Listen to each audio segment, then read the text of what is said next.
얼마 전에 쓸데없는 짐덩어리를 다른 사람에게 떠넘기고 드디어 홀가분해진 30대의 평범한 돌싱녀입니다.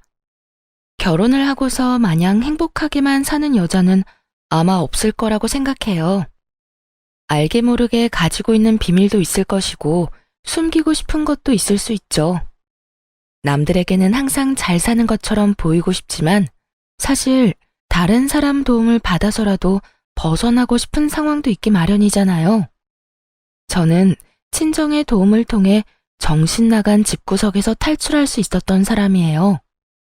그리고 그런 제 탈출 과정을 다른 분들과도 나누고자 이렇게 사연글을 쓰고 있죠. 저는 대학을 정말 관심이 하나도 없던 곳으로 갔거든요. 제 특기를 살릴 수 있는 전공도 아니었고요. 그래서 졸업하고서도 갈피를 못 잡고 이것저것 다른 일에 손을 댔죠. 그렇게 이리저리 전전하다 남편과 만났고 3년의 연애 끝에 결혼을 하게 됐죠. 결혼 당시에는 20대 후반 젊은 나이였고요. 남편은 평범한 회사원으로 저와 나이 차는 좀 있어요. 사실 결혼할 때까지 고민이 많았어요. 남편이 분가를 못하는 상황이라고 했었거든요. 결혼을 하면 우리 집에 들어와서 살아야 한다. 그리고 하던 일은 그만둬야 할지도 모른다. 이렇게 말했죠. 다만 몇 년 동안 열심히 돈 모아서 가능하면 분가할 거라고 이야기했기 때문에 솔직히 그것만 믿고 결혼을 한 거였어요. 그런데 세상 일이 다 마음대로 되지는 않더군요. 막상 결혼을 하고 보니 많은 것들이 달라졌어요. 결혼 전에는 다정했던 시모가 할 줄 아는 게 아무것도 없냐며 짜증만 냈고 잘해주던 남편도 점점 소원해지는 걸 느끼게 됐거든요. 결혼한 지 3년이 지났을 무렵 시집살이가 너무 고되어 남편에게 물었죠. 여보, 우리 분가는 언제 하는 거야? 나 너무 힘들어. 돈을 모으고는 있어? 나도 열심히 모으는 중이야. 재촉하지 좀 마. 돈이 그렇게 쉽게 모여? 지금 이 집에 사람이 몇 명인지 알아? 사람 넷에 일하는 사람은 나뿐이야. 그러니 당연히 돈이 안 모일 수밖에 없지. 그럼 내가 일이라도 하면 되지. 아, 그게 가능한 일이라고 생각해? 너 일하면 아픈 우리 아버지는 누가 봐줘? 우리 엄마 병원은 누가 데리고 다니냐고. 어려도 제발 생각 좀 하고 살아라. 어? 매번 이런 식이었죠. 돈이 없다며 분가를 못한다고 하고 그래서 내가 돈 벌겠다고 하면 집안일은 누가 하냐고 버럭 소리치고 솔직히 이때쯤에는 남편의 말이 진짜인지 믿기 어려울 정도였어요. 그렇게 쳇바퀴 돌듯 시간이 흘렀는데 안 좋은 소식이 하나 들려왔어요. 친정아버지가 암에 걸려서 병원에 입원하시게 됐다는 이야기였죠. 친정아버지는 위험한 일을 하셨기 때문에 보험도 제대로 들지 못한 상태였어요. 그래서 병원비가 많이 나오면 그걸 부모님 두 분이서만 감당할 수가 없었죠. 결국 언니와 오빠 저 이렇게 셋이 십시일반 돈을 걷어 감당하기로 결정했어요. 솔직히 처음에는 남편이 좀 도와주지 않을까 생각했어요. 제가 내야 할 금액이 30만 원 정도였고 그간 친정의 명절 제외하고 용돈을 따로 드린 적도 없었으니까요. 그런데 시모에게는 매달 40만 원씩 용돈을 드리고 생활비도 따로 드렸거든요. 그래서 저녁 식사 시간에 남편에게 넌지시 이야기를 꺼냈어요. 여보, 우리 아버지 암으로 병원에 입원하셨어. 그런데 병원비 감당이 안 돼서 언니, 오빠, 나 이렇게 셋이서 나눠내기로 했거든. 30만 원씩 내기로 했는데 그 돈 좀 부탁해도 될까? 30만 원? 그렇게 큰 돈을 갑자기 어떻게 빼? 그리고 넌 돈 벌지도 않으면 쓰는 건 쉽지? 어떻게 내 사정 하나도 고려 안 하고 그런 이야기를 할 수 있어? 돈 버는 게 그렇게 쉬워 보여? 그리고 나한테 무슨 돈 맡겨놨어? 정말 한심스럽고 차가운 말이었어요. 일을 안 하겠다고 한 것도 아닌데 놀면서 돈도 안 버는 사람처럼 몰아가더군요. 그렇게 말하는 남편 놈을 보며 오랜만에 화가 확 치밀었죠. 그런데 옆에 있던 시모가 더 짜증나는 말을 하더군요.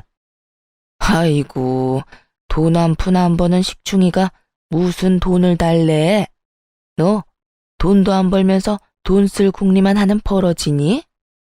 네 아버지 병원비는 병원비고 우리 아들이 번 돈은 우리 아들 거지. 왜 네가 우리 아들한테 돈을 달라 말라야? 어머님, 저 결혼 전에 일하고 있었어요. 돈 벌고 있었다고요.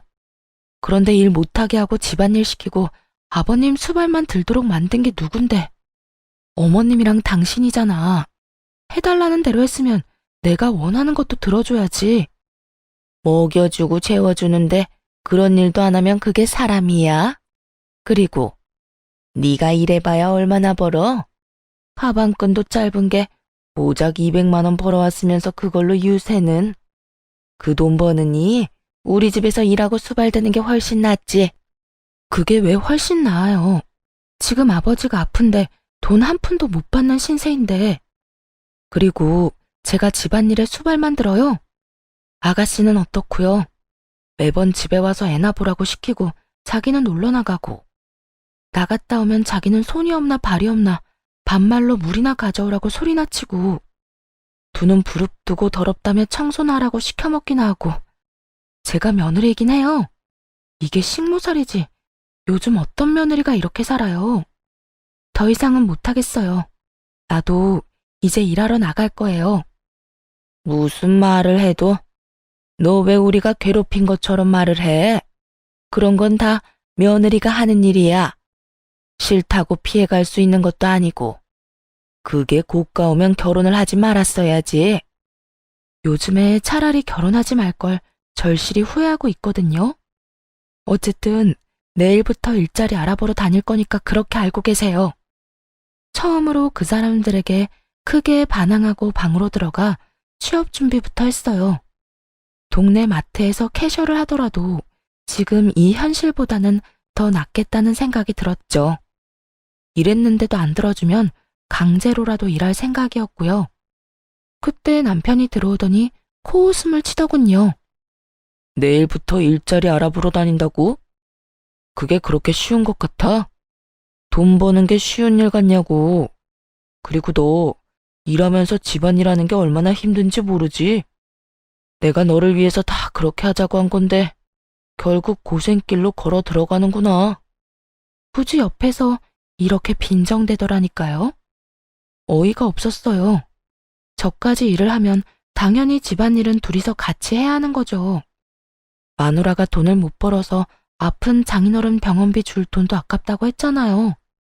그러니까 직접 돈을 벌겠다는데 여전히 자기는 집안일을 안 하겠다는 뉘앙스로 완전히 남일 말하듯 이야기하는 걸 들으니 열불이 나더군요. 내가 일 시작하면 당신도 집안일 해야지. 왜 나만 해? 이제 나는 내 선에서 할 수 있는 만큼만 집안일 할 거야. 그리고 공부해서 돈 많이 버는 직장 들어갈 거라고. 다 늙어서 그게 되겠냐? 그리고 난 평생 부엌에 들어가 본 적도 없고 손에 물 묻힌 적도 없어. 그러니까 어차피 다 네 일이 될 거야. 혼자 알아서 잘해봐. 그러고는 태연스레 자기 할 일을 하더군요. 너무나 화가 나고 오기가 생겼어요. 어떻게든 남편 놈보다 더 돈을 잘 버는 직장에 들어가 떵떵거려야겠다고 생각했죠. 하지만 공부를 하려면 시간이 필요했고 학원에 다니려면 돈도 필요했어요. 물론 제게는 둘 다 없었고요. 게다가 그 다음날 학원을 알아보려고 나가려니 시모가 저를 붙잡더군요. 그러고는 아주 비웃으며 말했어요. 네가 할 줄 아는 게 뭐가 있어? 그럴 시간에 집안일이나 꼼꼼하게 해. 너 이렇게 선 넘는 것도 내가 봐주는 거야. 나 오늘 모임에 다녀올 동안 시아버지나 좀 봐드려라. 그러면서 후다닥 놀러 가버리고 또 어느 날은 신호와 함께 사라지고 그러더군요. 제가 아무리 직장을 가지고 싶다고는 하나 이렇게 아무것도 못하는 뇌졸중 환자를 홀로 둘 만큼 나쁜 인간은 아니거든요. 결국 시부 수발드느라 시간을 다 뺏기고 놀다가 늦게 들어온 시모 때문에 열받고 하루하루 그런 나날이 반복되었어요. 결국 이 답답함을 견디지 못하고 친정엄마에게 말했죠. 엄마, 공부하고 하고 싶은데 시댁에서는 도움을 하나도 안 줘. 나더러 네가 뭘 할 수 있겠냐고. 그럴 시간에 시아버지 수발이나 들라고 하는데 진짜 미치고 팔짝 뛰겠어. 게다가 더 열받는 건 시어머니가 매번 시아버지랑 나만 두고 집을 나간다는 거야. 내가 아무 데도 못 가게. 진짜 미치겠어. 에휴, 우리 딸, 네가 고생이 많다. 시집살이라는 게 그렇지. 나는 너 결혼하면서 그 집에 들어가 산다고 했을 때부터 느낌이 별로 안 좋았어. 한번 그렇게 살기 시작하면 분가가 쉽지 않거든. 그 상태가 편해지면 아무도 놓아주려고 하지 않을 테니까. 그러면 엄마가 좀 도와줄까?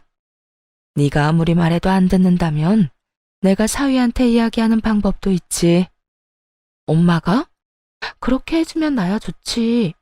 그런데 어떻게 할 건데? 그런 대화를 나누고 그날 저녁 식사 시간에 남편에게로 전화가 왔어요. 발신이는 당연히 친정엄마였죠. 저는 아무것도 모르는 척하고 있었어요. 그래, 이서방, 나야. 다른 게 아니라 이번에 자네 장인이 병원에 입원했단 소식은 들었지? 네, 장모님. 들었습니다. 죄송합니다. 저희도 식구가 많은데 버는 돈은 한정적이라. 병원비는 드리기 어려울 것 같다고 와이프에게 말해두었어요. 자네 형님이랑 처형이 막내만 돈 못 낸 거에 대해 불만이 상당히 많아. 다들 힘든 처지에 그쪽만 유별나게 군다고. 그래서 내가 일을 하겠다고 했어. 나라도 나가서 돈을 벌어야 병원비가 충당이 될 것 같아서. 대신 내가 일하러 가면 자네 장인이 혼자 남게 되거든. 그러니까 그동안만이라도 우리 딸이 아버지 병수발 들도록 해줄 수 있겠나? 그것까지 어렵다고 하면 우리 딸에게 일을 시켜서라도 돈을 받아낼 참이야. 그 이야기를 듣는데 남편놈 미간에 주름이 생기더군요. 돈을 주느냐 마누라의 노동력을 주느냐, 자기 나름대로는 참 힘든 결정이었겠죠. 돈을 주면 자기 식구들이 쓸 돈이 부족해질 거고, 저를 주면 시댁에서 일할 사람이 없어질 테니까요. 그러면 시모가 싫어할 가능성이 100%였죠. 하지만 장모가 직접 전화를 해서 어쩔 수 없이 자기가 직접 일하러 가겠다고 하며 형님과 처형까지 들먹이니 남편도 답을 안 할 수는 없었어요. 그러면 일하시는 날짜부터 이 사람 보내겠습니다. 아휴, 고맙네. 안 그래도 남편만 두고 이 늙은 몸 이끌고 일하러 가는 게 부담스러웠는데 딸이라도 와서 간병해준다면 나도 마음 놓고 일할 수 있겠어. 그렇게 통화가 마무리되자 남편 놈이 인상을 팍 쓰고는 저한테 그러더군요. 장모님, 언제부터 일하러 가신대? 아마 내일 당장 가신다는 것 같던데. 그럼 내일부터 나 아버지가 입원해 계신 병원에 갈게. 아니, 네가 어딜 가? 너 여기서 네 시아버지 수발 들어야지. 우리 집안일도 해야 하고. 어머니, 당분간은 이 사람 집에 못 있어요. 장인어른이 입원해 계시는데 자식들이 병원비로 30만 원씩 걷자고 했나 봐요. 근데 와이프가 일을 안 하니까 저더러 달라고 했는데 못 준다고 했거든요. 그랬더니 장모님이 일을 하러 가신다네요. 그러면서 장인어른 돌볼 사람 없다고 이 사람 불러서 간병시키시겠대요. 아휴, 그래도 이렇게 갑자기. 우리는 준비가 하나도 안 됐는데. 시모가 난색을 표하기는 했지만 결국에는 저를 보내줘야 했어요. 돈을 주지 않을 거면 딸이라도 보내달란 말이 아무래도 남편에게 먹힌 것 같았죠. 그렇게 저는 친정아버지가 계신 병원으로 갔어요. 네 언니랑 오빠가 돈 더 내기로 했어. 너 힘들게 사는 거 다 아는데 괜히 부담 주고 싶지 않다고 하더라. 엄마가 네 압박 병간호할 테니까 너는 하고 싶었던 공부해. 여기서 혼자 공부해도 되고 학원 등록해서 수업을 들어도 좋고. 엄마, 너무 고마워. 진짜 엄마뿐이야. 너무 기뻐서 팔짝팔짝 뛰며 친정엄마를 끌어안고 고마움을 전했어요. 1년이건 2년이건 네 아빠 목숨 붙어있는 동안은 공부할 수 있을 거다. 병원비 안 주려고 결국 너 보낸 거 보니 사위가 앞으로도 돈 줄 생각은 없어 보이더구나. 여기 학원 등록할 때 쓸 돈 넣어놨으니까 이걸로 어서 등록하고 와. 정말 너무 감동적이었어요. 시댁에서 벗어나게 해준 것만으로도 감사한 일인데 학원비까지 마련해 주시다니. 당장 학원에 등록하고 공부를 시작했어요. 원래 공부를 싫어하는 건 아니었던지라 열심히 할 수 있었어요. 게다가 아침 9시부터 저녁 6시까지 병원에 있는다는 핑계로 그 시간을 모두 공부에 쓸 수 있었으니 효율도 쑥쑥 올랐죠.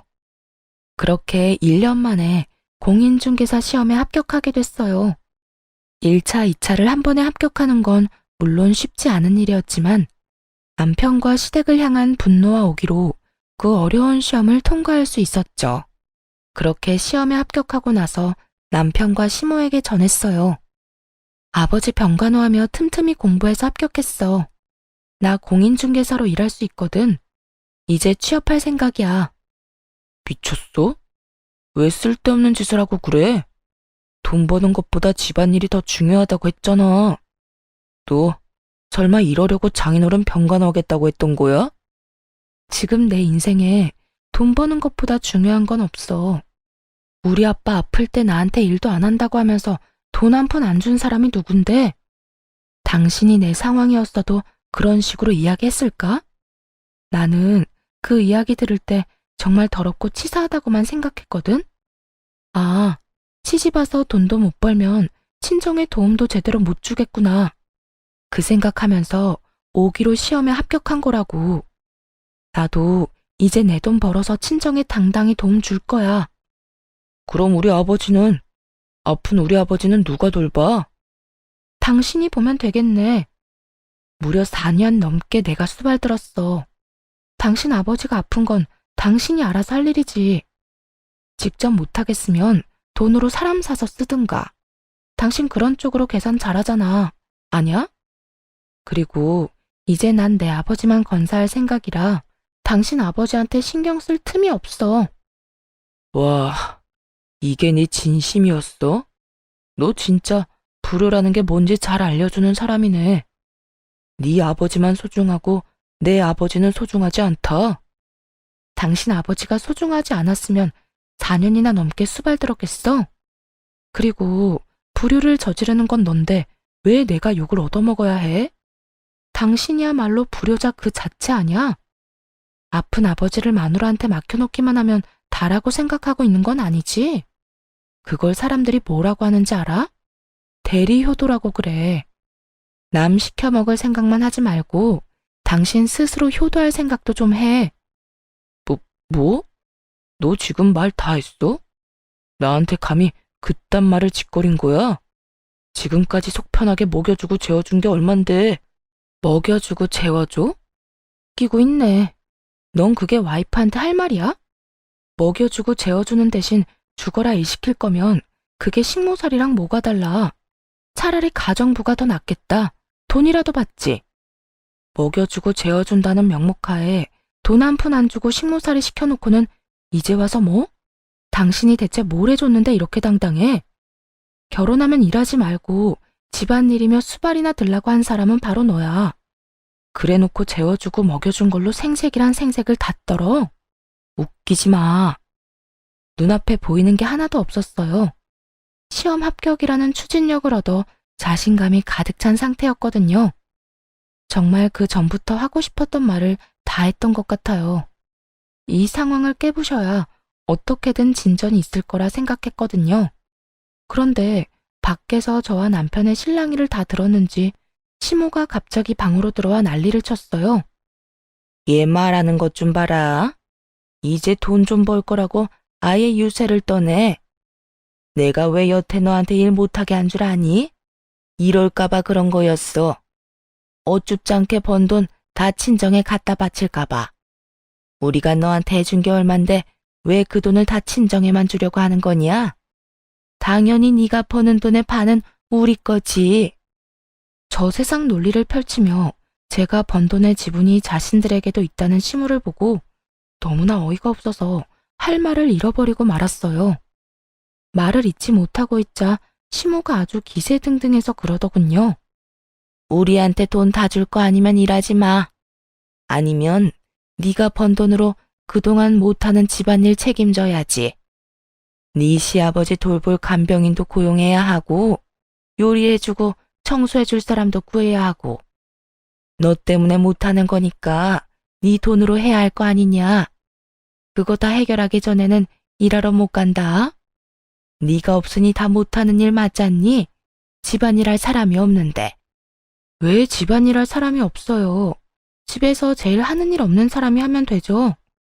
너 지금 이 늙은이한테 일 시키려고 하는 거냐? 어떻게 그런 짓을 할 수가 있어? 솔직히 집에서 하는 일 없으시잖아요.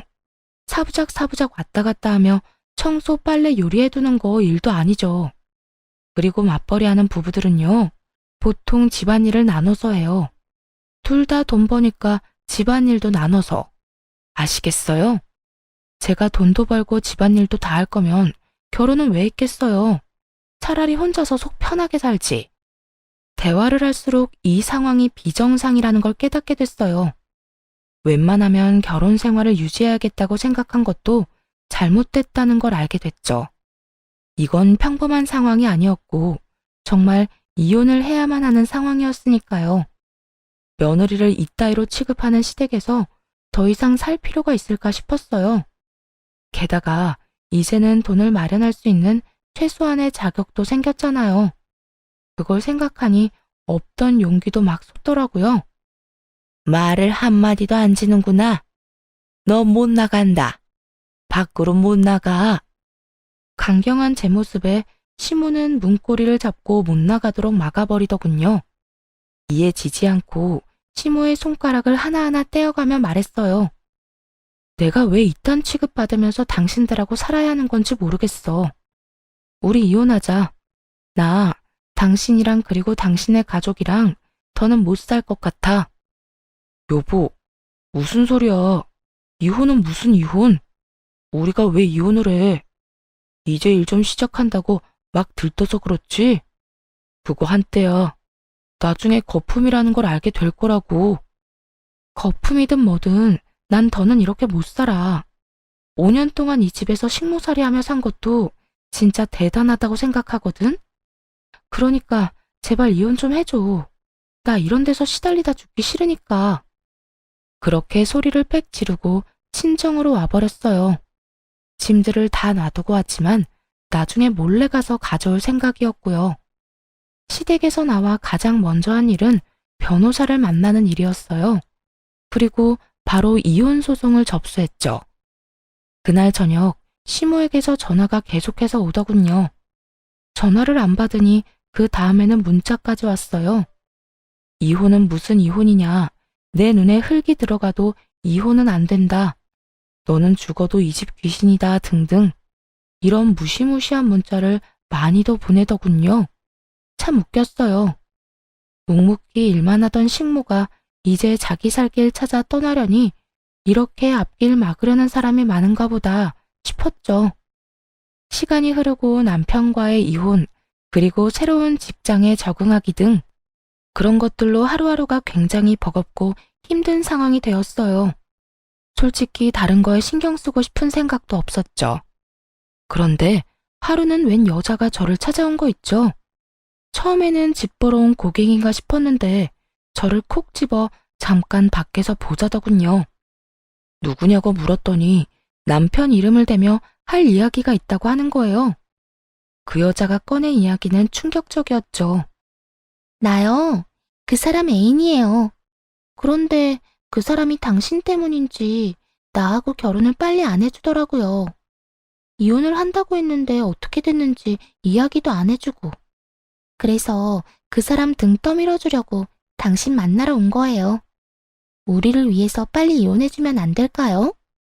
뜬금없이 등장해서는 정말 기세등등한 상간녀였어요.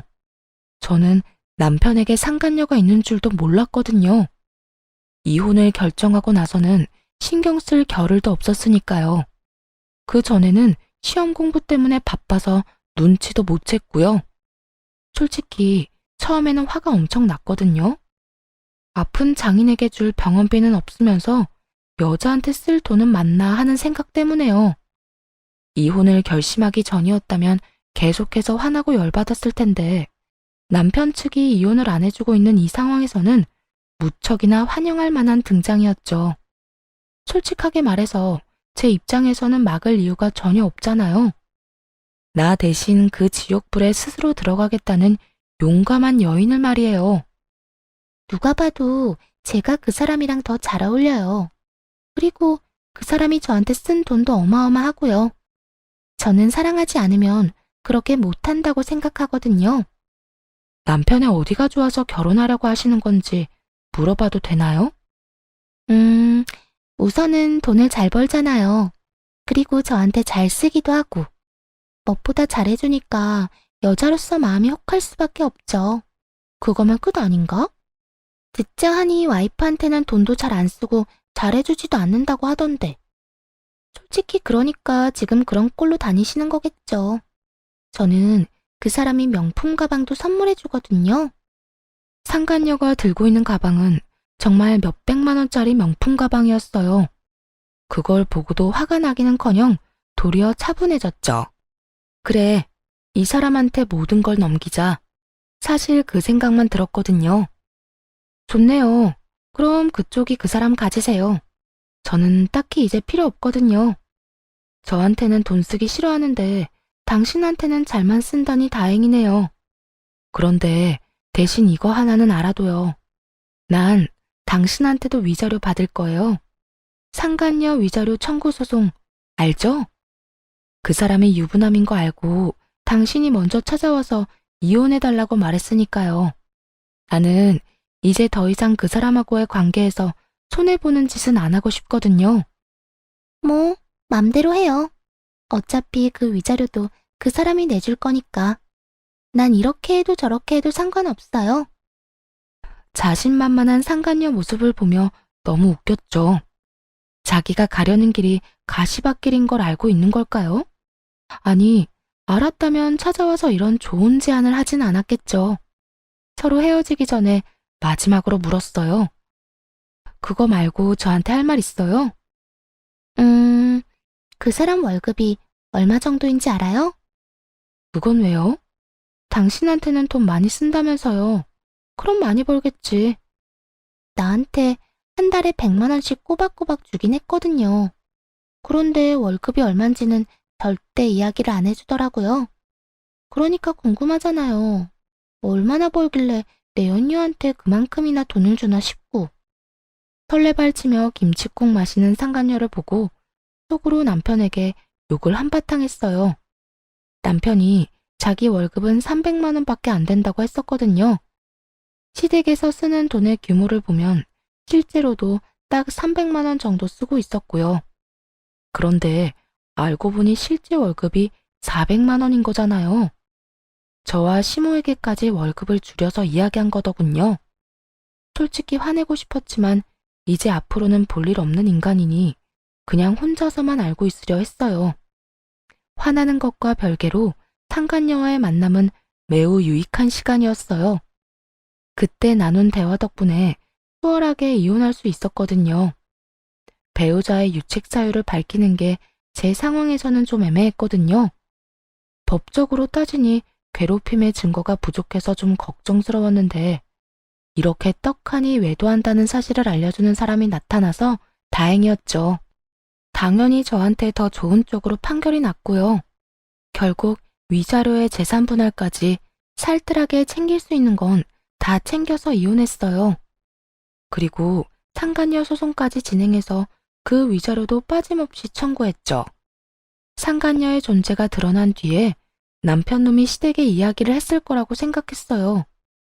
불륜 때문에 남편놈이 이 이혼 소송에 저 지고 들어간 거니까요. 이에 대해 설명을 하려면 당연히 다 밝혔을 거라 생각했는데 시모에게 이야기조차 안 했더군요.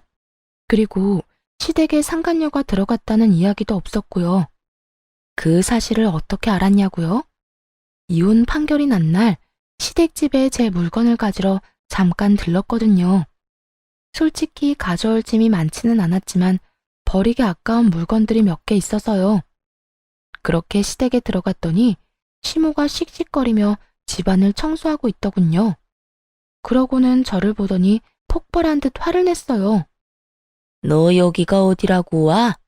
이혼했으면 얼굴도 들이밀지 말아야지. 내가 지금 너 대신 집안일하느라 죽어나는 거 안 보이니? 며느리가 돼서 이거 하나 못하겠다고 이혼이나 하고 집 나가고.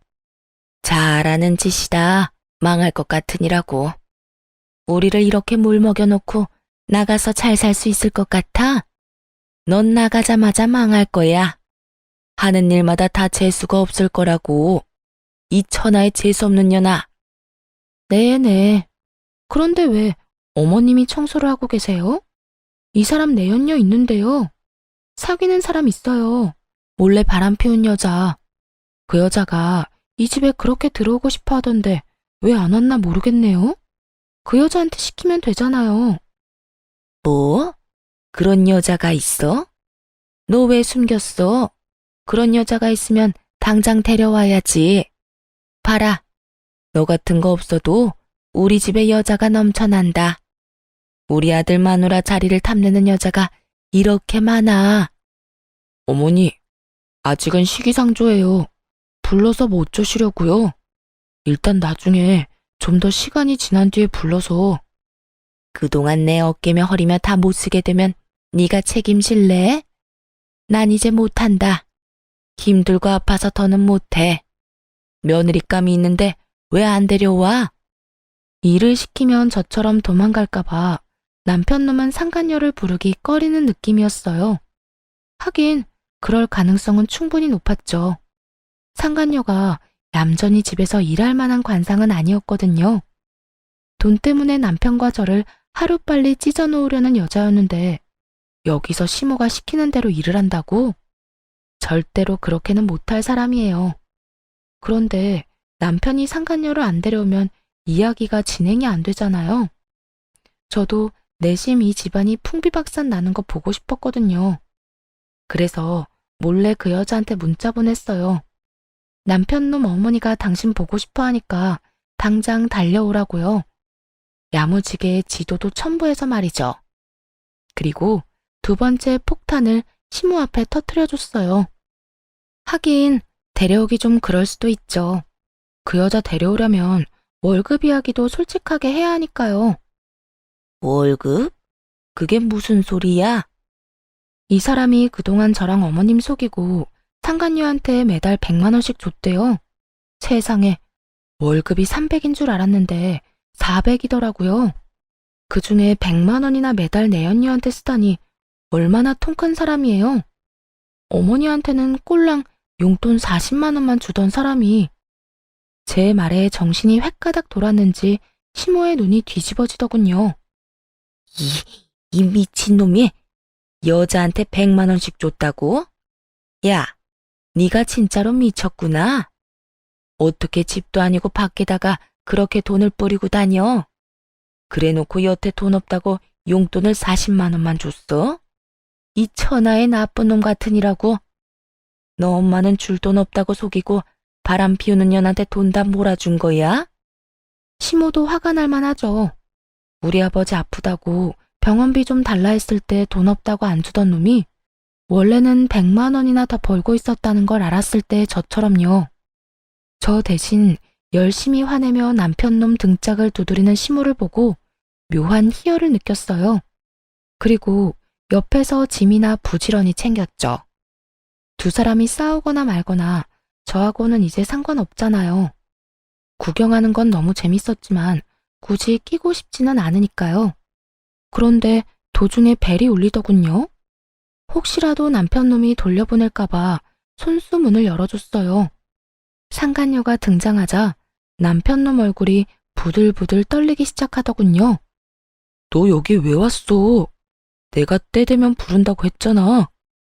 상간녀에게 한 소리 하려는 남편 놈을 맞고 상간녀에게 웃으며 말했어요. 어머, 잘 오셨어요. 저도 이제 막 짐 다 싸서 나가는 길이거든요. 앞으로 여기서 먹고 자고 함께 지내며 시부모님 수발 들고 식모살이 하시면 돼요. 저를 대신해서 말이죠. 그럼 당신 원하는 대로 해줬으니까 저는 이만 갈게요. 남편 놈은 차마 고개를 들지 못하고 푹 숙여버렸고 시모는 잘한다는 듯이 흐뭇해하며 제가 하는 말을 듣고 있었죠. 상간녀는 당황스러운 표정으로 저와 남편을 번갈아가며 쳐다볼 뿐이었어요. 어리둥절해하는 그 여자를 놔두고 얼른 짐을 챙겨 잽싸게 집으로 돌아와 버렸네요. 남편 놈을 어렵게 반품했는데 다시 반송되기라도 하면 큰일이잖아요. 그 뒤에 들려온 소문의 내용이야 뻔했죠. 전 시모의 강력한 요구로 상간녀가 전 남편과 혼인신고를 했다더군요. 그리고 혼인신고를 하자마자 집에 들어오라고 했나 봐요. 상간녀가 들어올 생각을 안 하니 전 시모가 시댁에 들어와야 인정하겠다고 했고요. 결국 전 남편과 전 시모의 요구에 상간녀는 시댁에 입성하게 됐죠. 사람이 같이 생활하다 보면 알잖아요. 그 집에 시부모님만 살았는지 아니면 저희 부부가 내내 같이 살았는지요. 분가하지 않고 지내야 한다는 사실에 상간녀가 제대로 놀랐나 봐요. 자기는 사기당한 거라고 전 남편에게 책임지라고 당장 분가하자고 난리를 쳤대요. 전 시모는 시모대로 집안일도 제대로 안 하는 며느리만 보면 떽떽거리다가 결국 지쳤는지 며느리 모시고는 못 산다며 아들을 들들 볶아댔다고 하더라고요. 그런데 더 웃긴 건 전 시모와 상간녀가 주도권 때문에 싸운 게 아니었다는 거예요. 사기 결혼 당했다고 생각한 상간녀는 돈이라도 왕창 뜯을 생각을 한 건지 결혼 후에도 전 남편에게 매달 100만 원씩 달라고 했대요. 전 남편 놈은 잡은 물고기한테는 밥 안 주는 것처럼 돈을 안 줬고요. 저한테 했던 말을 상간녀한테도 똑같이 했다고 들은 것 같아요.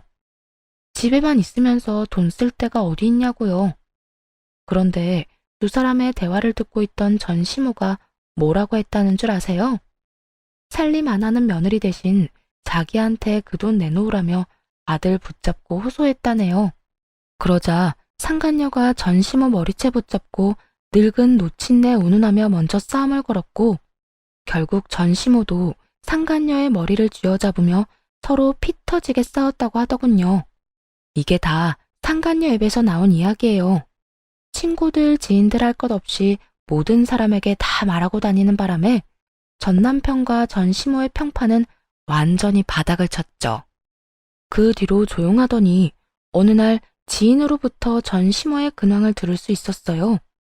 글쎄, 전 시모가 상간녀와 드자비를 한 뒤로 화병이 나서 드러누웠대요. 친정엄마에게서 그 이야기를 듣는데 얼마나 웃기던지 한참 배꼽 빠지게 웃었네요. 저는 이혼 후에 친정으로 들어갔어요. 아버지 병간호를 하며 틈틈이 일도 했죠. 그러나 이혼한 지 얼마 안 돼서 아버지는 돌아가셨어요. 그래도 병원에서 말했던 1년보다는 더 오래 사셨네요. 이혼을 하고 혼자 된 저를 많이 안타까워하셨지만 그 어느 때보다도 생기 있게 일하는 모습을 보시고는 마음 놓고 가셨답니다. 아버지가 돌아가신 뒤에는 유산을 조금 나눠받았어요. 거기에 재산 분할로 받은 돈과 위자료 그리고 상간녀 소송으로 받은 돈까지 합해서 저만의 작은 공인중개사 사무소를 개업했어요. 몇 년 만에 정신없이 일하니 그게 너무너무 재밌더라고요. 돈 버는 재미에 푹 빠져서 다른 건 생각도 안 났죠. 그런데 6개월쯤 지났을까요? 제 공인중개사 사무소에 전 시모와 전 남편이 떡하니 찾아왔더군요. 무슨 행패를 부리려 여기까지 왔나 싶어 신경이 곤두섰어요. 그러니 말이 곱게 나갈 수가 없었죠. 무슨 일로 찾아오셨어요? 여보. 전 남편 놈이 어이없게도 저를 여보라고 부르더군요. 상간녀랑 혼인신고했다는 사실을 다 알고 있는데도 말이죠. 죄송하지만 저한테는 남편이 없는데요. 얼마 전에 이혼했거든요. 미안해. 길게 할 말이 있는데 시간 괜찮아? 예약 손님 곧 오실 거니까 짧게 이야기해 주세요, 짧게. 갑자기 분위기를 잡으려는 전 남편의 말을 끊으며 최대한 짧게 말하라고 했어요. 길게 말하고 싶은 마음도 없었지만 일터에서 언성 높이고 싸우고 싶진 않았거든요. 그러는 순간 새 가게에 때가 묻은 기분이 들 것 같아서요. 저기, 제발 우리 집으로 다시 돌아와주면 안 될까? 당신이 하는 거 뭐든지 다 허락해주고 일하는 것도 막지 않을게. 그냥 집에 다시 돌아오기만 하면 돼. 정말 다른 건 바라는 거 하나도 없어. 당신 하자는 대로 다 할 수 있어. 아니, 갑자기 찾아와서 무슨 헛소리야? 여보세요. 우리 6개월 전에 이혼했어요. 아직 이혼 서류에 잉크도 다 안 말랐는데 갑자기 도대체 이게 무슨 짓이야. 혼자 잘 살고 있는 사람한테 갑자기 찾아와서. 당신이 없으니까 집이 잘 안 돌아가. 우리 집 지금 완전 엉망이야. 당신이 있었을 때가 제일 완벽했던 것 같아. 너무 어이가 없었어요. 저 하나 없다고 그 집이 안 돌아갈 리가 있나요? 그저 돈 쓰기 싫으니까 일이 다 막힌 거겠죠. 그 집에는 지금 공짜로 일해줄 사람이 없었나 봐요. 식모가 필요하면 돈을 주고 식모를 고용해. 왜 잘 사는 사람한테 와서 이딴 헛소리를 하는데? 난 당신하고 이렇게 노닥거릴 시간도 없는 사람이야. 아니면 당신 상간녀한테 시키든가. 혼인신고한 거 아니었어? 그 여자가 당신이랑 결혼한다고 하던데? 당신하고 살고 싶어서 나 찾아와서 이혼해달라고 한 그 여자한테 부탁하면 되지. 무상으로 집안일하고 시부 병수발 들어달라고. 그런데 대답한 건 전 남편이 아니었어요. 바로 전 시모였죠. 가만히 옆에서 듣고 있다가 상간녀 이야기가 나오자마자 버럭하더군요. 그 썩을 년 이야기 꺼내지도 마라. 그녀는 우리 집 돈 보고 들어온 거야. 분가해달라고 그 난리를 치는 통에 돈 모아서 분가해주겠다고 약속했는데 그 잠깐을 못 참고 도망갔지 뭐냐. 그런데 이 망할 년이 그냥 나간 것도 아니야. 내가 우리 윗대 어르신들한테 물려받은 폐물을 싹 다 가지고 도망갔더라. 게다가 그 폐물 들어있던 함 위에 뭐라고 적어놨는지 알아? 위자료. 이렇게 적혀있는데 그거 보는 순간 눈앞이 어찌나 노래지던지. 세상에, 그게 어떤 물건인데? 그날 졸도할 뻔한 걸 생각하면 지금도 정신이 아찔할 정도야. 폐물 훔쳐가면서 위자료라니 너무 웃겼어요. 제 생각에 왠지 그건 상간녀가 제게 보내준 위자료일 것 같았어요. 웬일인지 전 남편 이름이 아닌 상간녀 이름으로 보냈더라고요. 그 돈을 주고 나서 너무 아까웠던 모양이죠. 아니면 전 남편이 줄 거라고 생각했는데 안 줘서 냅다 그걸 들고 튄 걸 수도 있고요. 어머니는 왜 이 사람한테 그런 이야기를 해요? 창피했는지 전 남편이 제 눈치를 보며 그렇게 말하자 전 시모가 급발진하며 소리치더군요. 조강지 쳐버리고 잘 되는 놈 하나 못 봤어. 이게 다 바람 피운 네 탓이지. 아니, 아내가 이렇게 잘 될 줄 알았으면 이혼을 하지 말았어야지. 이혼할 건수조차 주지 말았어야지. 괜히 상간녀랑 바람 피운다고 헛짓거리하는 바람에 결국은 봐라. 재산 분할만 실컷 해주고 위자료까지 뜯겼지. 그것만이면 다행이게. 네가 어디서 되먹지도 못한 년 데려와서 이렇게 된 거 아니야. 일 잘하는 와이프 내보내고 미친년을 집안에 들였잖아. 네가 장인 병원비 30만 원만 안 아꼈어도 이럴 일 없었어. 으이그 등신 같은 놈. 저것도 자식이라고 내가 미역국은 왜 처먹었는지. 일 잘하던 식모 겸 며느리를 잃은 전 시모의 분노는 대단했어요.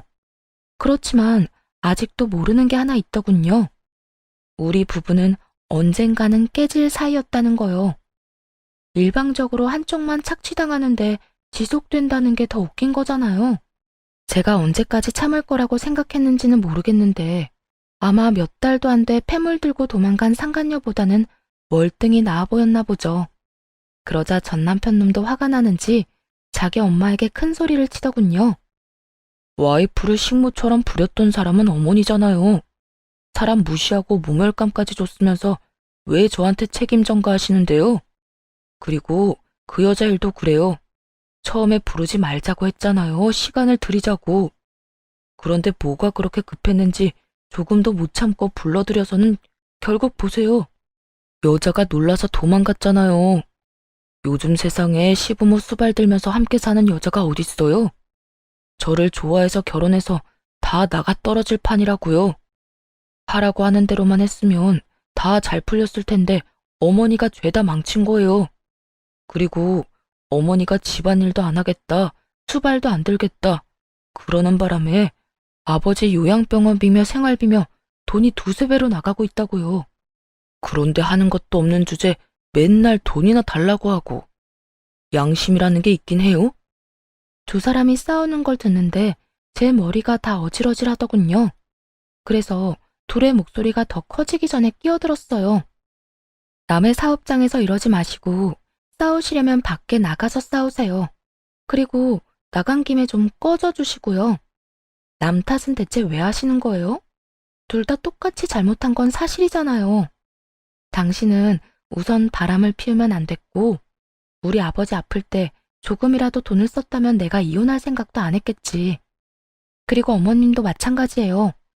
사람을 식모처럼 굴리더니 이제야 군말 없이 일해주던 며느리가 그리워졌나 본데 이미 버스 떠나도 한참 전에 떠났어요. 저는 사과받고 싶은 생각도 없고 그 지옥에 다시 돌아갈 생각은 추호도 없어요. 그러니까 그쪽 집안 문제들은 당신들이 알아서 하고 저하고 연결 짓지 마세요. 저요, 지금 이렇게 두 분하고 아무런 관련 없이 사는 것만으로도 행복하거든요. 여보, 나 아무렇게나 하는 말 아니야. 당신이랑 진짜 다시 잘해보고 싶어서 찾아온 거야. 어머니도 나랑 같은 마음이고. 우리 두 사람 다 당신한테 잘못한 거 잘 알아. 그러니까 이렇게 사과하고 용서받고자 하는 거야. 그래, 얘. 너만한 며느리도 없더라. 내가 그간 너무 몰라봤어. 돌아오면 진짜 뭐든 다 해주마, 응? 돌아갈 생각 조금도 없다고 말했잖아요. 영업방해로 신고하기 전에 당장 꺼지세요. 그리고 앞으로 집 팔 때나 집 살 때 제외하고는 여기 들르지 마시고요. 뭐 그럴 때도 웬만하면 다른 업장 이용해줬으면 좋겠네요. 그럼 안녕히 가세요. 다시 볼 일 없길 바랍니다. 그렇게 말하며 밀어냈더니 결국은 찍소리도 못하고 나가버리더군요. 그 인간들 하는 짓 보니 웃기지도 않았어요. 있을 때는 소중한 줄도 모르고 막대하다가 결국 다른 사람한테 뒤통수 얻어맞고 뒤늦게 찾아와 용서를 구하는 꼴이라니. 다시 저를 찾은 것도 순수한 의도는 아니었을 거예요. 혼자서 나름대로 돈도 잘 벌고 있는 것 같고 잘 구슬리면 예전처럼 일해줄 거라는 그릇된 믿음이 있었기에 온 거였겠죠. 하지만 이제는 예전의 제가 아니잖아요. 그때는 아무것도 모르고 하라는 대로 했지만 지금은 전혀 다르거든요. 저도 제 가치를 알고 제 인생을 위해 당당하게 주장하는 사람이 되었으니까요.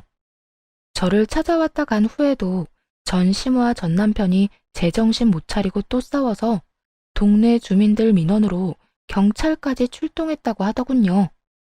죽이 척척 잘 맞던 모자가 결국에는 앙숙이 되어버렸으니 조만간 그들이 살던 집이 매물로 나올 것 같다는 생각이 들었어요. 얼굴만 마주쳐도 싸울 텐데 계속 한 집에서 같이 살 수는 없을 테니까요. 이렇게 해서 그들과의 인연은 끝이 났네요. 저의 탈출도 정말 다행히 성공적으로 끝이 났고요. 저 사람들 틈바구니에 있었다간 제 몸이 남아나지 않았을 거예요.